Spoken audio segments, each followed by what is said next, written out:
नमस्कारम। हरतालिका तीज व्रत भादो मास के शुक्ल पक्ष को हस्त नक्षत्र तृतीया तीज के दिन पड़ता है और आज हम इस व्रत की कथा और इसका महत्व बताएंगे।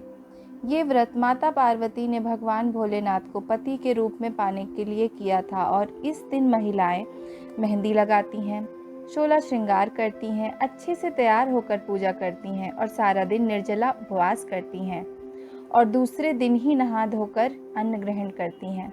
अब हम आपको इसकी कथा बताते हैं।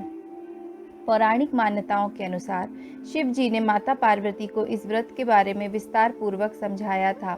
माँ गौरा ने माता पार्वती के रूप में हिमालय के घर में जन्म लिया था। बचपन से ही माता पार्वती भगवान शिव को वर के रूप में पाना चाहती थीं और उसके लिए उन्होंने कठोर तप किया। 12 सालों तक निराहार रह के तप किया। एक दिन नारद जी ने उन्हें आकर कहा कि पार्वती के कठोर तप से प्रसन्न होकर भगवान विष्णु आपकी पुत्री से विवाह करना चाहते हैं। नारद मुनि की बात सुनकर महाराज हिमालय बहुत प्रसन्न हुए। उधर भगवान विष्णु के सामने जाकर नारद मुनि बोले कि महाराज, हिमालय अपनी पुत्री पार्वती से आपका विवाह करवाना चाहते हैं। भगवान विष्णु ने भी इसकी अनुमति दे दी। फिर माता पार्वती के पास जाकर नारद जी ने सूचना दी कि आपके पिता ने आपका विवाह भगवान विष्णु से तय कर दिया है।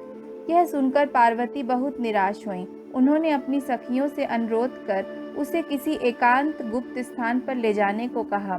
माता पार्वती की इच्छा अनुसार उनके पिता महाराज हिमालय की नजरों से बचाकर उनकी सखियां माता पार्वती को घने सुनसान जंगल में स्थित एक गुफा में छोड़ आईं।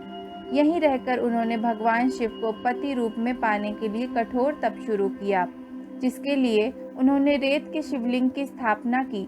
संयोग से हस्त नक्षत्र में भाद्रपद शुक्ल तृतीया का वह दिन था जब माता पार्वती ने शिवलिंग की स्थापना की। इस दिन निर्जला उपवास रखते हुए उन्होंने रात्रि में जागरण भी किया।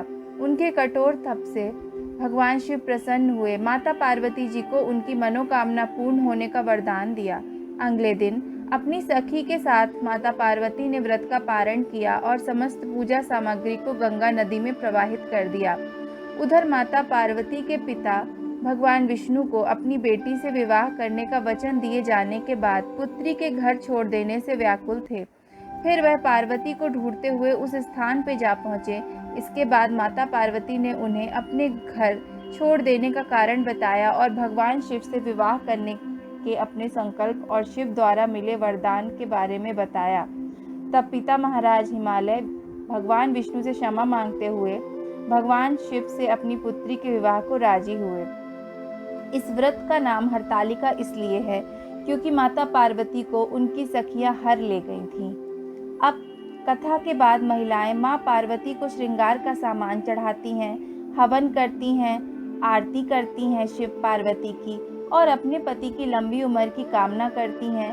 साथ ही कुमारी कन्या मन चाहा वर मांगती हैं और रात भर भजन करती हैं। अब हम आशा करते हैं आप सभी की तीज बहुत ही शुभ होगी। जय गौरी शंकर।